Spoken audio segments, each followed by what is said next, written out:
Eh, tunggu sebentar ya. A few moments later. Sayang, akan apa hari ini?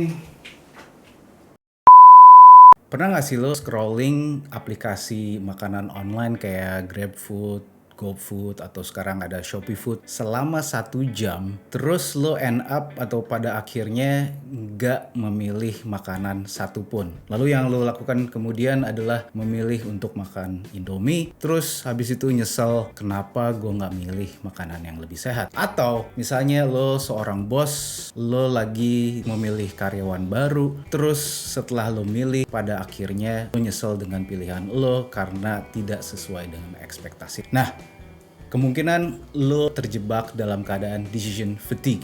Apa itu decision fatigue? Yuk kita bahas.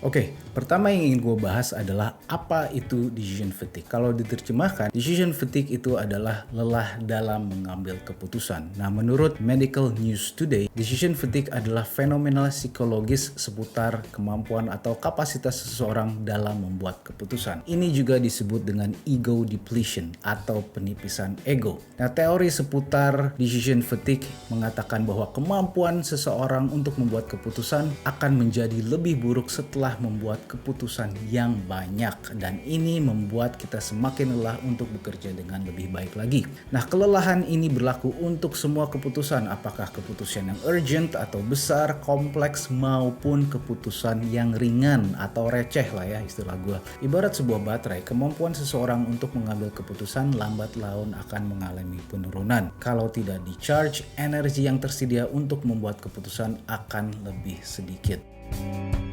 Pertanyaan berikutnya adalah penyebabnya apa sih decision fatigue itu? Penyebab mendasar dari decision fatigue kemungkinan berkaitan dengan tingkat stres seseorang dan jumlah keputusan yang harus mereka buat setiap harinya. Bobot dan keputusan itu juga sangat penting sekali. Nah, kebanyakan orang harus membuat keputusan setiap harinya. Mulai dari bangun tidur, mereka harus memulai membuat keputusan. Contoh sederhana termasuk jenis pakaian apa yang harus kita pakai setiap harinya, lalu makanan apa untuk sarapan, kemudian musik apa yang ingin didengarkan pada saat kerja. The list goes on. Panjang daftarnya. Keputusan yang lebih kompleks atau sulit dapat menghabiskan tingkat energi kita lebih cepat. Nah, seiring berjalannya hari, kita harus membuat keputusan lebih banyak lagi. Dan kemampuan kita untuk mengambil keputusan dengan bijak kadangkala berkurang.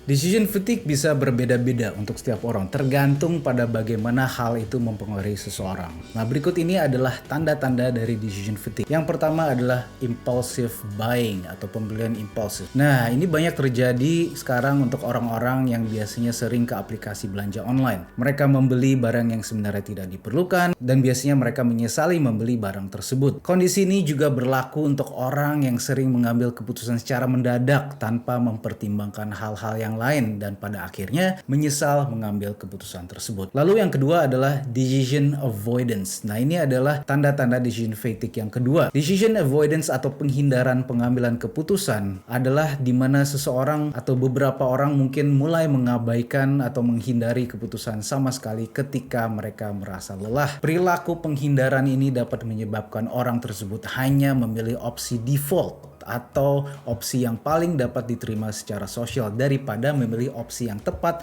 untuk mereka. Penundaan atau prokrastinasi adalah bentuk lain dari decision avoidance atau penghindaran keputusan, di mana seseorang menunda membuat keputusan pada hari itu dan biasanya mereka mengatakan, "Gue putusin besok aja deh, di lain hari aja deh." Atau ya sama sekali tidak membuat keputusan sama sekali walaupun itu tugas utama dia.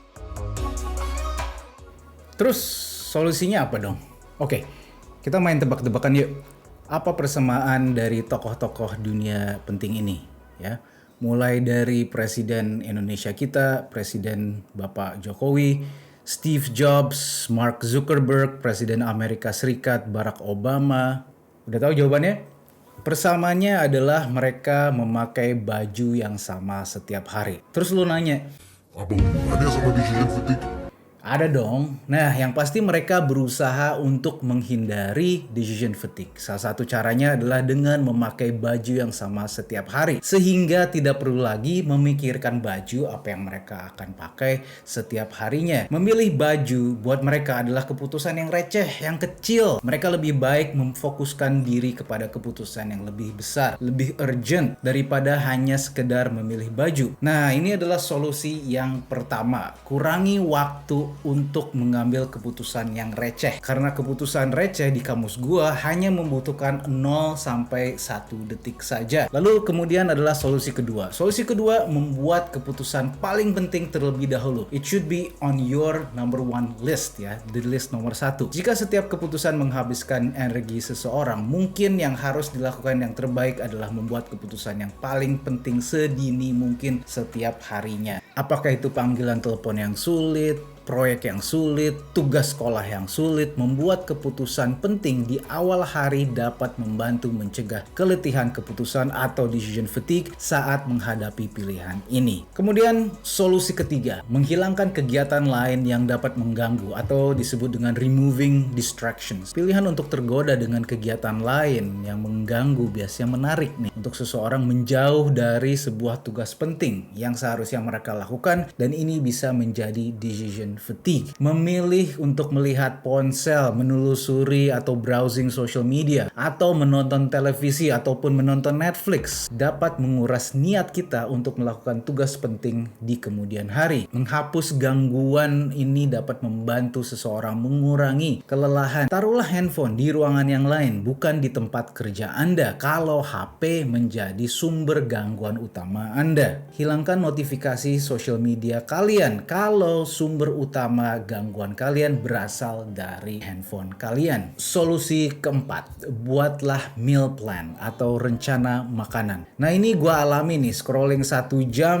di aplikasi makanan online, akibatnya gue nyesel karena menghabiskan waktu hanya untuk memilah makanan selama 1 jam. Solusi ini menjadi sangat penting karena dalam mengambil keputusan, otak kita membutuhkan nutrisi yang sehat dan baik. Nah, agar mendapatkan nutrisi yang baik dibutuhkan meal plan atau rencana makanan yang fixed atau permanen, sehingga kita tidak membuang waktu hanya untuk mencari makanan setiap harinya. Perencanaan ke depan dapat membantu menghilangkan decision fatigue. Contoh sederhana adalah membuat rencana makanan dan menyiapkan makanan untuk seminggu sebelumnya. Ini dapat mengurangi tekanan pengambilan keputusan pada saat itu dan mempertahankan kekuatan otak kita untuk tugas-tugas yang lebih penting. Lalu solusi kelima, istirahat yang cukup. Istirahat di sini bukan hanya tidur malam yang cukup aja ya, tapi istirahat di sela-sela kerja dapat membantu mengurangi decision fatigue. Contoh prosedur yang biasa gue lakukan adalah seperti misalnya gue kerja jam 9 pagi, jam 10 gue istirahat selama 15 menit. Apakah itu memejamkan mata dan tidur atau duduk sejenak sambil minum kopi, teh ataupun air. Kemudian lanjut bekerja lagi jam 10.15 dan lakukan pola yang sama sepanjang hari. Kelelahan fisik dapat berperan dalam decision fatigue ya. Beberapa orang mungkin membuat keputusan yang lebih buruk saat mereka lelah. Tidur siang sebentar dapat membantu menyegarkan otak kita. Makanya kantor-kantor besar seperti Google menyediakan tempat untuk karyawannya untuk tidur siang. Decision fatigue sebenarnya masih menjadi topik yang diperdebatkan. Meskipun penelitian lebih lanjut diperlukan untuk memahami sepenuhnya tentang decision fatigue, banyak orang yang mengalami efeknya. Bagi mereka yang sudah merasakan decision fatigue, mungkin akan lebih sulit untuk membuat keputusan terbaik seiring berjalannya waktu. Mengubah cara hidup atau mengubah mindset kita atau pola pikir kita untuk mengurangi decision fatigue dapat membantu kita untuk mengubah respons kita terhadap keputusan yang kita lakukan sehingga kita bisa melakukan pengambilan keputusan yang lebih baik lagi. Semoga tips di video ini membawa manfaat. Kalau iya, mohon klik icon like di video ini. Dan kalau belum subscribe di channel gue, please subscribe. Itu aja dari gue. See you on my next video.